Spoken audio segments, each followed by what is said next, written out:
well. Shocker. How about that? Shocker. That changes the conversation. And we will have plenty of conversation on Inside the NBA presented by Kia, along with the highlights of the two games tonight. We know the Houston Rockets waiting for the winner of this series, and we still don't have a winner of this series as they go back to Staples Center for Game 6. Stick around for Inside, presented by Kia.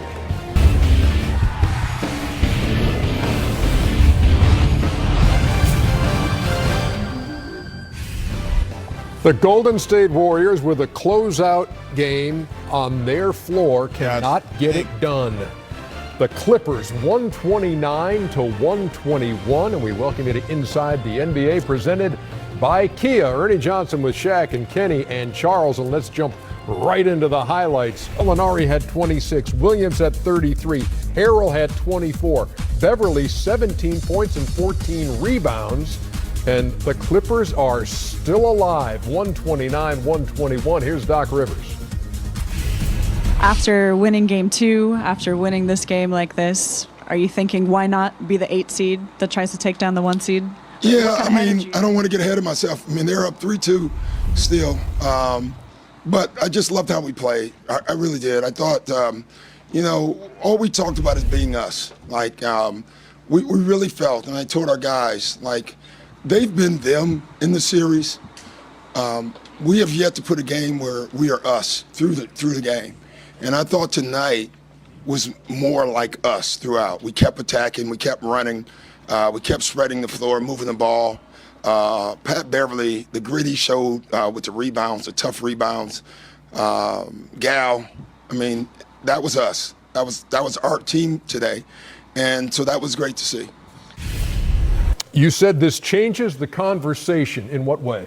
I mean, Chuck and I thought that they were going to get blown out tonight. But I've said this before.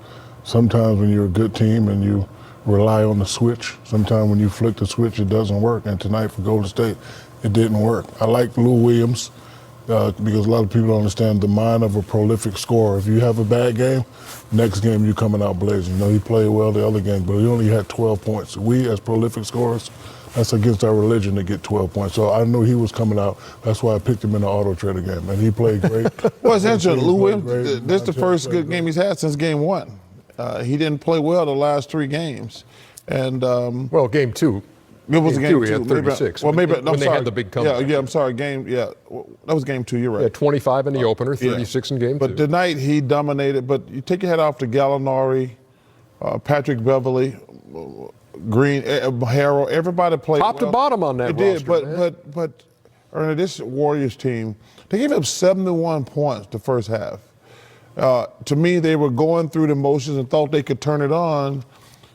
And actually, they did turn it on. They took the lead. They took the lead. But once the house was on fire, Lou Williams and all the guys, the other team got like, remember Paul Silas told me, you got a head too? When I told him I was going to punch him in the head. Yeah. The Clippers had a head too tonight. Kenny? Yeah. You got a head too. Got a head too. But I would say that you have to if you're Steve Kerr and the Golden State Warriors and the rest of the team, the panic is definitely not going to be in the building. But you can think about this I think this is a 5-year run now that they've been to the NBA Finals, 5 years in a row. It is difficult to get out for a closeout game in the first round. It is difficult to get up for that if you have a 5-year run of going to the NBA Finals. No excuses for it. I'm just saying it is difficult because you see the excitement and urgency that the Clippers play with. They tried to it's hard to manufacture energy. Like, you're trying and you're putting the body language in, you're stepping over Patrick Beverly, you're screaming to the crowd, but the energy just doesn't come sometime.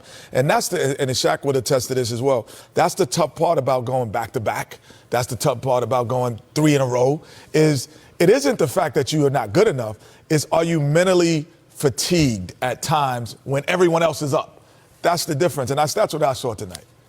Steve Kerr is making his way to the podium. His post-game remarks. Steve, John Dickinson, 95-7. They have fallen 129-121 at home. Tonight?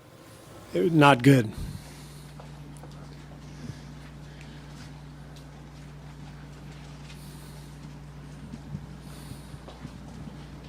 Monty Poole, NBC Sports Bay Area. Steve, did you see any of this coming as you led up to the game today? Well,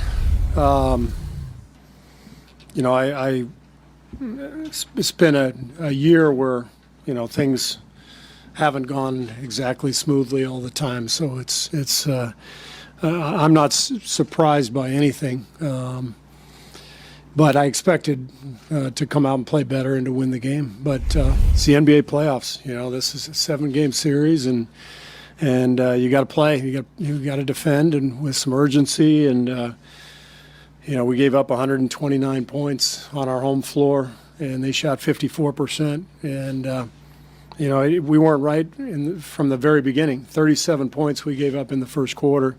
Everything that we did in LA, we did not do tonight. We sort of seemed to take it for granted that we were going to be okay. But, you know, I said it before the game, this Clipper team has been scrapping and clawing all year, and you knew they weren't going to go down without a fight. And I thought Patrick Beverley came in, just kicked our butts right away. We got like 3 offensive rebounds, and he came out with more energy than we had, and that set a tone.